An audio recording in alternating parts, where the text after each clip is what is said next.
Hey everybody, Sean here from VidGamiac.com. Here we are today back in Fate of Atlantis Episode 2 for Assassin's Creed Odyssey, grabbing the Guardian of the Underworld achievement. This is going to be the second type of collectible. It is to close all of the Tartaros rifts.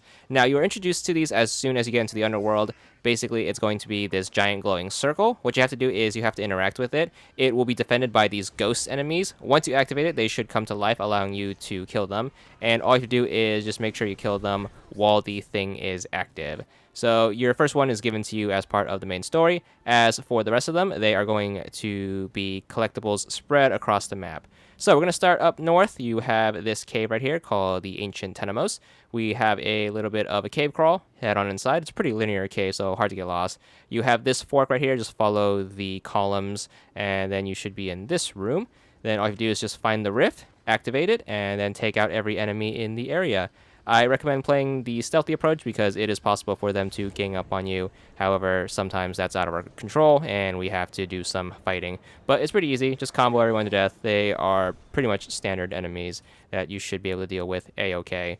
So once you clear the room, there's actually a second one in this cave. So take this ladder up right here. And then what you want to do is you want to make your way through the rest of the cave. So you want to go in this direction. Very easy to get lost, but just find this staircase and then just follow this pathway through until you find the second rift. So in total, there are going to be about 17 of them that you have to find, but most of them are going to be 2 per area. So it's only really 9-ish locations that you have to visit, so it's not too bad of a collectible. It's just a little annoying because some of them are in caves and some of them have a ton of enemies that you have to take out. But as for this one, once you get to the end of the cave, there should be a crack, slide through, drop down, activate this one, and get to fighting. It's going to be easier if the enemies don't spot you. That way you can stealth assassinate them and save yourself a bit of time because the enemies are a little tough because of that level cap rise. But whatever the case, once you take that out, we can move on south to this place. It's a village. This is going to be the first place with 2 rifts that are close to each other. I highly recommend being very careful with these. The reason for that is if you activate one rift, it will only aggro the enemies that are assigned to that rift. However, the ghost of the other rift can still damage you. So what I recommend doing is focus on one at a time or play the stealthy route and do stealth assassinations. As you can see, once you turn on one rift, the other ghosts are going to attack you from the other rift as well. And if you activate the other one, it will flip-flop and the ghost from the other rift will turn back into ghosts and you can't fight them. So what I'm trying to say is make sure you take out all of the enemies from one rift before tackling the other one, or else they're all just going to gang up on you and you can't damage the one that are still in the ghost form. So make sure you do that. Be very careful. Or if you want to be reckless, you can just fight them all at once, or you can try to. Hopefully you won't get killed. Make sure you take advantage of your recovery, and you should be able to take care of this A-OK. But there's going to be 2 rifts in this area. Make sure you get both of them, and we should be done with that. Moving on down south, we have the Lost Temple of Nyx right here. This one's going to be a big open-air kind of stronghold area. Once again, 2 rifts, however, they're further apart, so you can focus on one at a time. A lot easier in situations like this. So climb up here. First one's going to be on the right side. Activate that. Take out the enemies. You know the deal. Wrap up the enemies from the first rift, and then make your way to the left side of the fortress to get the second one. This one's going to be a little higher up, so you have to do a little bit of a climb. Make sure you don't let the ghosts gang up on you when you are transitioning between rift to rift, or while you're still fighting the first rift, because that can get very annoying. But once you activate it, take out the guys who are giving us trouble, and we should be one location closer to the achievement. So after that, we are going to head further south. We have this place called the Barren Pond. It's another open air location. There aren't too many enemies here, so this one's a little easy. You can take advantage of the plants in the water for stealth, but the first rift is going to be on this lower platform right here. So you can take the high road up and then try to drop down. Very easy to slip off and accidentally expose yourself. You can't really grab onto these pillars right here. So just try to get this one and then get back into the bushes and then try to stealth your way through. Once you take care of that, or if you have to fight them manually, the second one is going to be on this higher pillar right here. So climb up. It's kind of in the middle, so just look for it. If you need help, you can climb the ladder off to the side and then kind of look down. You can also use Icarus to point them out, like any other location. However, you can only use Icarus for these outdoor rifts, which is kind of annoying if you are in a dungeon. So take care of that. That's going to do it for the upper right. So we are going to move on to the upper left. We have this one right here, another kind of open air area in this kind of tent looking place.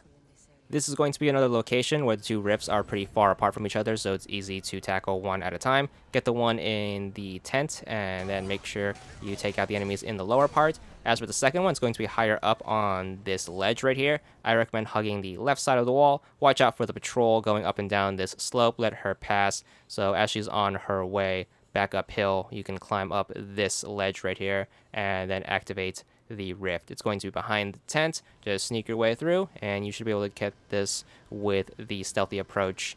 So make sure you do that, and then we should be done with this location. So once you take care of that, we can move on. Back opening the map in the middle, pit of deprivation right here in the middle of the map towards the bottom of the chasm of torment. This is going to be another dungeon crawl, which is very annoying. Dive on in and then get to tomb raiding.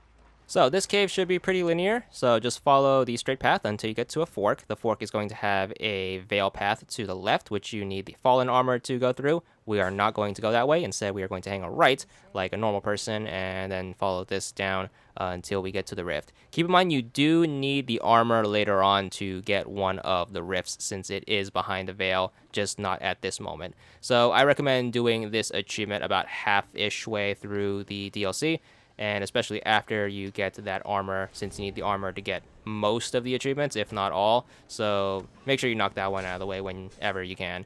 So this rift is going to be in the middle of this room, pretty simple. Find your bearings and then find this path. It should be the path leading to the lava room in case you get lost. It's very easy to get turned around in these dungeons, trust me, but as long as you look for this lava room with the stalagmite in the middle, just make sure you jump on that, get across, and then go to the back of this room. Keep following this linear path, and you should be led to the rift in the back right corner.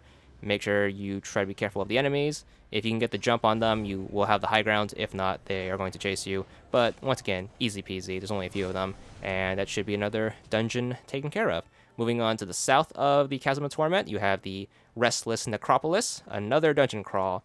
So hopefully you like these dark, damp places. So head on inside. We have another 2 rifts to deal with, and more dungeon and more crawling to do. This one's going to have a bunch of snakes. Careful not to get bit. I actually prefer fighting them to normal enemies, but they can get the jump on you. But this one, dive on down, hang a right through this glowing red pillar. Lots of spikes here, so you might want to be careful of those too. Lucky for you, it's not insta-death like in the Layla segments, so you don't have that to worry about. So just keep following this path. It wraps around. Watch out for spikes and watch out for snakes. You can see the ghost right here in this hallway. The rift is going to be in this room right here. Be a little careful. We're going to sneak past. It should be the first right turn. Activate it and start stealth assassinating your way through. Once you're done, you want to find the giant flaming skull in the middle, and that's how you know you're going the right way. Hang a left and slide under here. Very easy to get lost in this place, but there is the direction you want to go. Watch out for the giant pit of spikes, watch out for the small pit of spikes, and then just keep working your way through the hallway until you get to the staircase. Climb up, and keep climbing up the second flight of stairs, and watch out for the snakes. Once you get here in this room, you have the giant middle part. You have the route that leads back to the entrance right there. Ignore both and hang a right. And then that should take you further into the dungeon and on our way to the next rift. Slide under the wall, and right next to this arrow stand is going to be rift number 2 of this dungeon.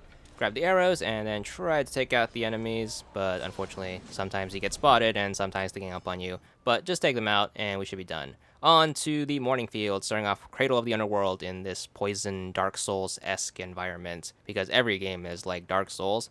Head on inside. Oh boy, another dungeon crawl. It didn't look like it from the outside because it was kind of like a temple building area, but once you get past that facade, it's another cave and it's another place we are going to probably hopelessly get lost.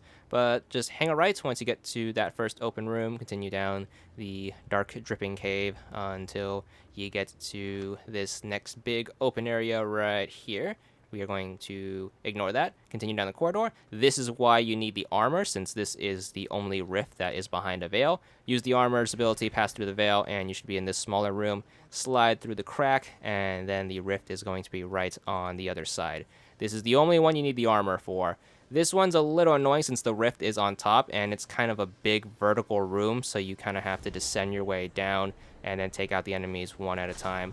But once you take care of that, just backtrack, just climb straight up, and then try to find that way we went through. So just look for the little slit and then slide back through. There is a second rift which is further on in the cave. However, this is the only one that needed you to get the armor to pass through the veil. So pass back through the veil. Once again, you need the armor if you unequipped it for some reason. But once you're back through, just hang a left and continue down the normal way of the cave. There's some scaffolding in here. Climb up and then just follow the pretty straightforward path until you get to the next big open room. In this big open room is going to be a door that looks like it has some significance. It does not. Instead, what you want to do is you want to hang a right and then continue down this cave. You should get to some water, dive on down, and then you will notice we have some underwater caving to do. So swim back up once you can. So once you can unsubmerge, just do so. And then once you are back up the water line, we are going to climb up and continue down the cave. So we have some more water here, but this one is shallow water, and we can finally find the rift in this area. It's going to be right there above this giant statue. So make sure you climb up and then scale your way past the statue, past this crumpled wall, and then activate the thing. And we have more enemies that we need to take care of. So take care of them swiftly, and we should be done with another location. Back up here, this is in the middle, Cave of Despair. Head on inside. This is going to be the last location. This one is going to be protected by a bunch of wolves. Make sure you try to get past them and then dive in down for, what do you know, yet another cave. So get inside here. Lucky for you, there's only one rift in this location, so we saved the best for last. Pretty linear cave. It's literally just a straight shot here, so you can just run straight towards it and then activate the rift, take out the enemies, you know the deal, and that should be the final one towards the achievement. So once you kill the last enemy, seal the last rift, achievement pops, there it is, 20 gamer score for this one, and that's all there is to it.